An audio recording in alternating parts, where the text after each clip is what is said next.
पिछले कुछ दिनों से बांग्लादेश में हिंदू अल्पसंख्यकों के साथ हो रहे अन्याय की खबरें लगातार सामने आ रही हैं, जिसको लेकर भारत में तमाम संगठन लगातार इनका विरोध कर रहे हैं और सरकार के ऊपर इन घटनाओं की वजह से लगातार दबाव भी बना रहे हैं। इसी बीच बांग्लादेश की अंतरिम सरकार के मुखिया मोहम्मद यूनुस के प्रेस सचिव का एक बड़ा बयान सामने आया है। TV9 बांग्ला को दिए गए इंटरव्यू में प्रेस सचिव शफीकुल इस्लाम ने बांग्लादेश में हिंदुओं पर अत्याचार और हिंसा की घटनाओं को स्वीकार किया है। इंटरव्यू के दौरान शफीकुल इस्लाम ने बताया कि हाँ, बांग्लादेश में कुछ हिंदू अल्पसंख्यकों पर हिंसा की कुछ घटनाएं हुई हैं और मैं इन घटनाओं के घटित होने से इनकार नहीं कर रहा हूं।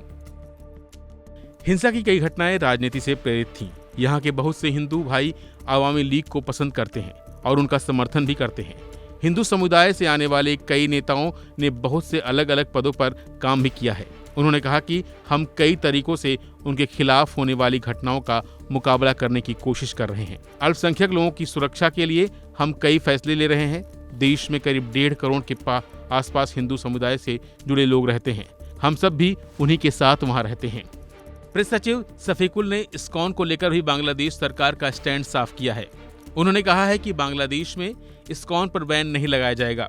साथ ही उन्होंने कहा कि संत चिन्मय कृष्ण दास के गिरफ्तार होने के बाद इस इस्कॉन पर बैन की अटकलों को साफ किया है।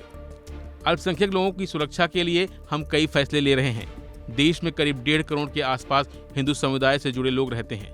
हम सब भी उन्हीं के साथ रहते हैं। साथ ही शफीकुल ने कहा कि अल्पसंख्यक खासकर हिंदुओं को लेकर सरकार लगातार काम कर रही है और उनके साथ किसी तरह का अन्याय और हिंसा न हो, इसका पूरा ख्याल रखा जा रहा है। वहीं दूसरी तरफ बांग्लादेश में हिंदुओं के ऊपर हो रहे अत्याचारों को लेकर बांग्लादेश की पूर्व प्रधानमंत्री शेख हसीना ने यूनुस सरकार को घेरा है। उन्होंने बांग्लादेश सरकार पर बड़ा आरोप लगाते हुए कहा कि सरकार देश में रहने वाले अल्पसंख्यकों की रक्षा नहीं कर पा रही है।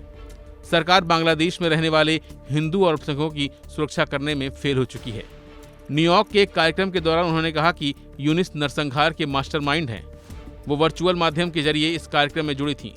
उन्होंने 5 अगस्त का जिक्र करते हुए कहा कि उनके आधिकारिक आवास पर कई सारे हथियार से लैस प्रदर्शनकारियों को भेजकर गोलियां चलवाई गईं।